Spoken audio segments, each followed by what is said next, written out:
Hello everyone, आपण चाललो आहोत उज्जैनला. मी तुम्हाला सांगितल्याप्रमाणे माझं चॅनलचं नावच आहे चला थोडं फिरूया. मला फिरायला फार आवडतं आणि ते माझ्या यूट्यूबर फॅमिली सोबत शेअर करायलाही खूप आवडतं. आज थोडा उशीर झालाय.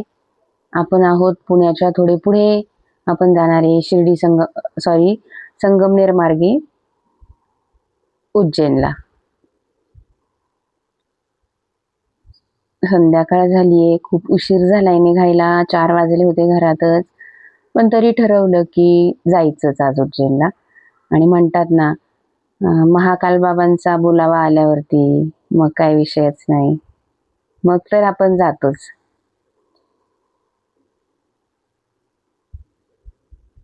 मी आता तुम्हाला माझ्यासोबत प्रवासात येणारे अनुभव शेअर करणार आहे.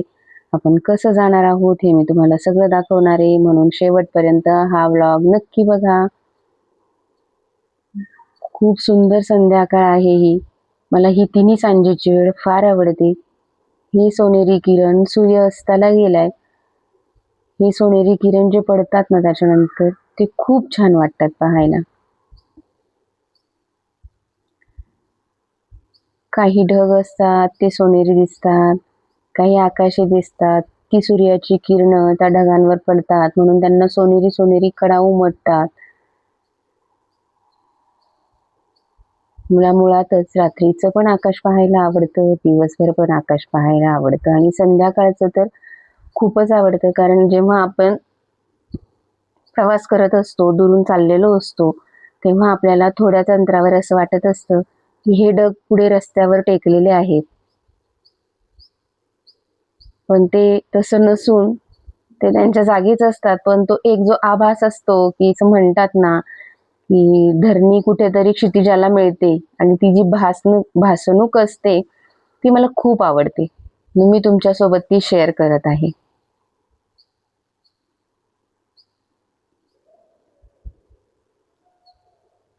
उज्जैनला चाललोय खरे. आता बघूयात किती वेळ लागतो जायला. माझ्या मते काहीतरी पुण्यापासून उज्जैनचं अंतर 761 किलोमीटर आहे. आता माझ्या मते मी आहे चन्नापुरीच्या घाटामध्ये.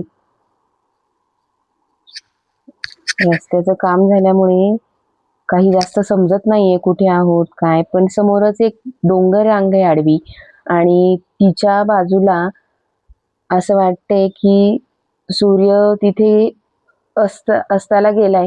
त्याच्यामुळे ते किती छान सोनेरी रंग उधळलेत आकाशामध्ये आणि ते किती छान दिसतंय.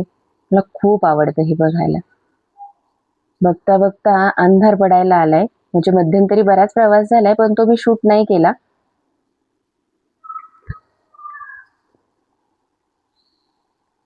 उज्जैन ही मध्य प्रदेशामध्ये येते आणि शिप्रा नदीच्या काठावर वसलेलं हे एक पवित्र ठिकाण आहे. उज्जैन 12 ज्योतिर्लिंगांपैकी एक आहे. ही 5000 वर्षांहून अधिक जुनी असलेली नगरी म्हणतात की महाकवी कालिदासाची नगरी म्हणून पण ती ओळखली जाते.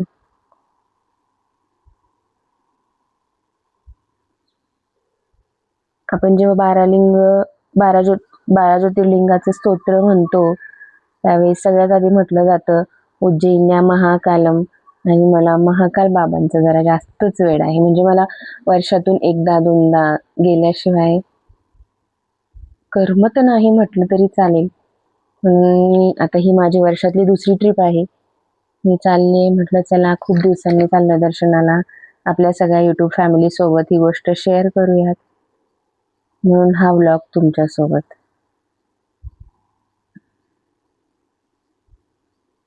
अजून खूप दूर जायचंय. एक मला उज्जैन बद्दल आहे ना एक इन्सिडेंट माहिती आहे. म्हणजे माहितीच आहे ती इन्फॉर्मेशन जी मी तुमच्यासोबत शेअर करते. मी असं ऐकलंय की सम्राट विक्रमादित्य आणि महाकालेश्वर ह्यांच्याबद्दलची जी माहिती आहे. सम्राट विक्रमादित्य उज्जैनचा अधिपती होता ज्याने विक्रमयुग सुरू केलं. सम्राट विक्रमादित्य हे माता हरसिद्धीचे महान भक्त होते. महाकाल मंदिराच्या बाजूला म्हणजे थोड्या अंतरावर हरसिद्धी माता मंदिरही तिथे आहे. तेच हे हरसिद्धी माता मंदिराचे भक्त सम्राट विक्रमादित्य होते. त्यावेळी सम्राटाची बहीण राजकुमारी सुंदरा ही महाकालची महान भक्त होती. असं म्हटलं जातं की सम्राट विक्रमादित्याने आपली बहीण सुंदराला वचन दिले होते की अवंतिका सारखे तीर्थक्षेत्र आणि महाकाल सारखे मंदिर असलेल्या ठिकाणी तिचे लग्न लावून देईल.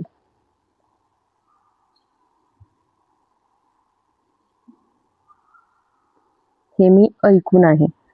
तसंच या महाकाल मंदिराच्या गर्भगृहात एक गुहा आहे. तेथून उज्जैनच्या शिप्रा नदीचे पाणी राजकुमारी सुंदराच्या स्नानासाठी येत असे, असं ही मान्यता आहे. हा जलमार्ग सम्राट विक्रमादित्याने बांधला होता.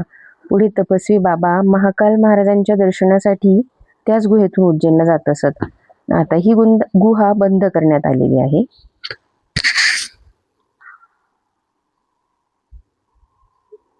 सम्राट विक्रमादित्याबद्दल असं म्हटलं जातं की त्यांना माता हरसिद्धी आणि माता बगलामुखी यांनी दृष्टांत दिला होता.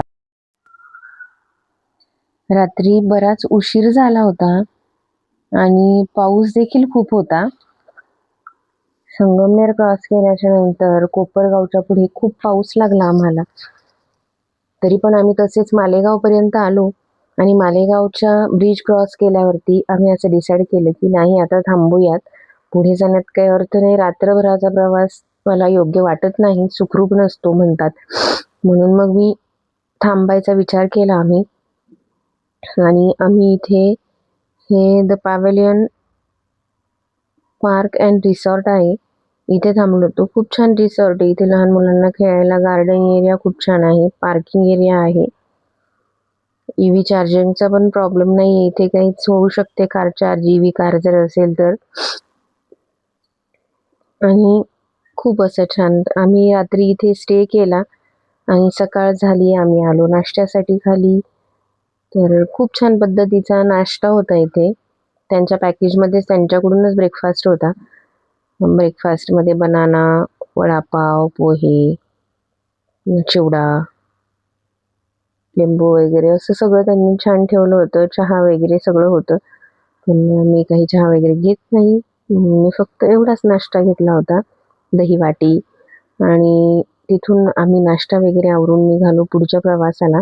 मध्यंतराचं मी शूट केलेलं नाही आहे. त्याच्यानंतर लागते आपल्याला नर्मदा मैया. नर्मदा मैयाचं पात्र आहे हे, खूप मोठं पात्र आहे नर्मदा मैयाचं.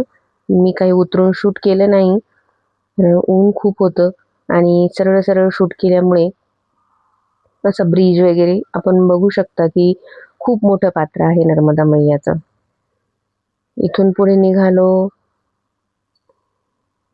खूप वेळचा प्रवास करत होतो, थकलो होतो, तरी पण महाकाल बाबांच्या दर्शनाला जाण्याची ओढ होती.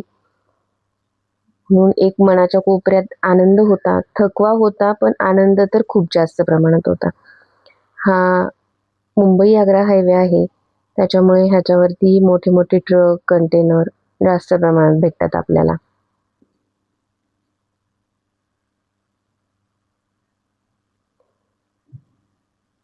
मला कधी एकदा उज्जैनमध्ये पोहोचते असं झालं होतं, कारण खूप छान वाटतं उज्जैनमध्ये पोहोचल्यावरती. तिथे गेल्यावर आपण हरसिद्धी मातेच्या दर्शनाला जाऊ शकतो. कालभैरव मंदिर आहे, मंगलनाथ मंदिर आहे, रामघाट आहे. तिथे जाऊन रामघाटावर आरती पण असते संध्याकाळी. खूप छान वाटतं. आणि असं म्हणतात की उज्जैन हे पृथ्वीचं केंद्रस्थान आहे मध्य प्रदेशामध्ये.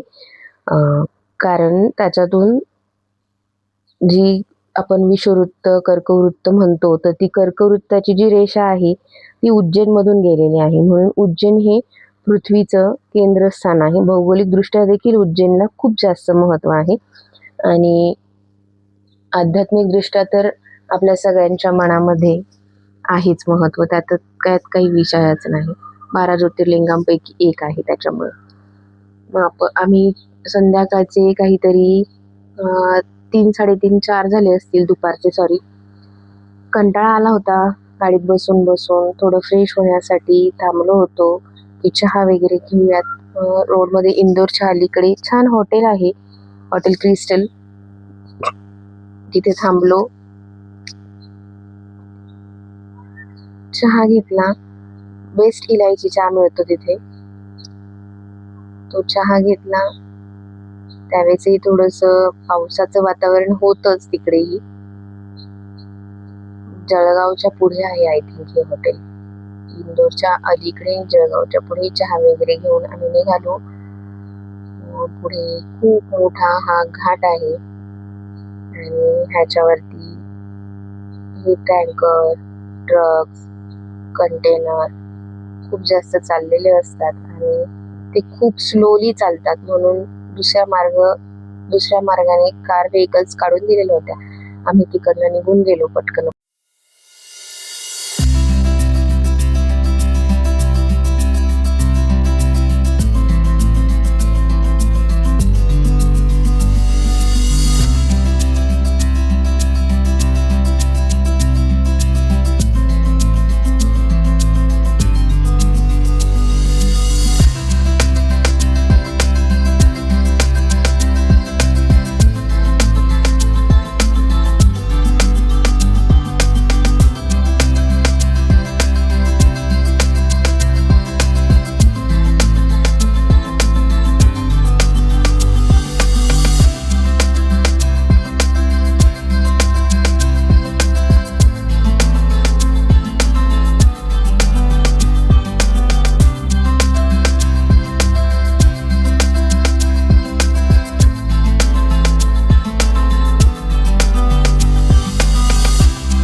हे आहे महाकाल महाराजांचं मंदिर.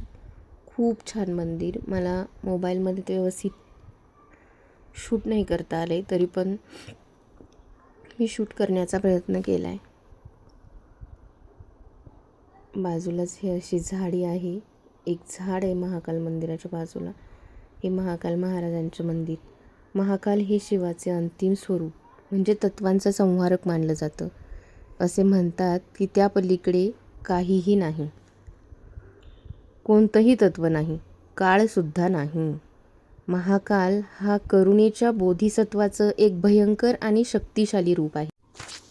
या मंदिरात दिवसभर आरती चालू असतात. पहिली आरती असते सकाळी पहाटे 4ची आणि शेवटची आरती असते रात्री 10ची. आपल्याला हवी तेव्हा आपण या आरत्यांमध्ये सहभागी होऊ शकतो. मला या मंदिराच्या आवारात गेल्यावर एक अभंग नेमकाच आठवला. जय महाकाल रुद्र अवतार करे बेडा पार शिवशंभो. ओमकार तूच महादेव हे देवाधिदेव भोलेनाथ. ज्योती लावयल्या आहे निर्विकार आमुचा आधार शिवशंभो. गजर कानात या उमापतीचा. हा अभंग मला फार आवडतो. आपण 1 नंबर गेटने आत गेलो होतो आणि ओम श्री महाकालेश्वर मंदिर हा एक्झिट गेट आहे. इथून आपण बाहेर आलो. बाहेर आल्यावर आपल्याला दिसते हे महाकाल लोकांच्या खूप सुंदर मूर्ती आहेत. आता दिवस असल्यामुळे मी ते तुम्हाला दाखवू शकत नाही, पण इथून रात्रीचं शिप्रा नदीवरती जी लाईट पडते त्याच्यामुळे जे पाणी छान दिसतं. पुन्हा ह्या महाकाल लोकामध्ये भरपूर मूर्त्या पौराणिक म्हणजे अध्यात्मातल्या याचा आश्रय घेऊन खूप छान अशा मूर्ती बनवलेल्या आहेत. देखावे म्हणू आपण, देखाव्यासारख्या ह्या मूर्तींचं खूप महाकाल लोक हे खूप छान असं तिथे तयार करण्यात आलेलं आहे.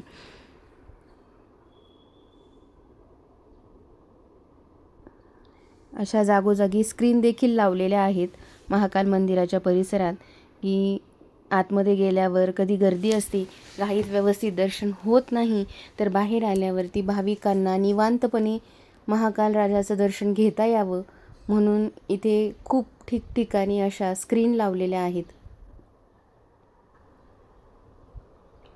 इथून बाहेर पडल्यावर आपल्याला असं जे काही घ्यावं वाटतं देवाच्या ठिकाणी जाऊन, ऊनही होतं, प्रसाद, पावसाचं वातावरण, महाकाल देवाला शॉल, रुद्राक्षांच्या माळा, डमरू,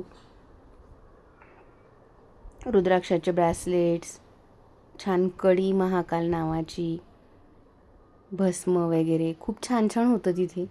असं सगळं दर्शन वगैरे घेऊन आपण निघालो आहोत पुढील प्रवासासाठी. पुढील प्रवासात आपण जाणार आहोत ओंकारेश्वरच्या दर्शनाला. हा व्लॉग तुम्हाला आवडला असेल तर नक्की शेअर करा, सबस्क्राईब करा, लाईक करा आणि तुमच्या कमेंट्स मला नक्की कळवा. तुम्हाला हा व्लॉग कसा वाटला कमेंट्समध्ये नक्की सांगा. आणि असंच माझ्यासोबत वेगवेगळ्या ठिकाणचा प्रवास करायचा असेल तर नेक्स्ट ठिकाण कोणतं पाहायचे हेही मला कमेंटमध्ये सांगा. आपण नक्की तिकडे दर्शनासाठी जाण्याचा प्रयत्न करू. ही वेस म्हणूयात आपण महाकाल लोककडे जाताना, महाकाल मंदिराकडे जाताना मी तुम्हाला दाखवू शकले नव्हते म्हणून एक्झिटला मी तुम्हाला दाखवत आहे. Thanks for watching.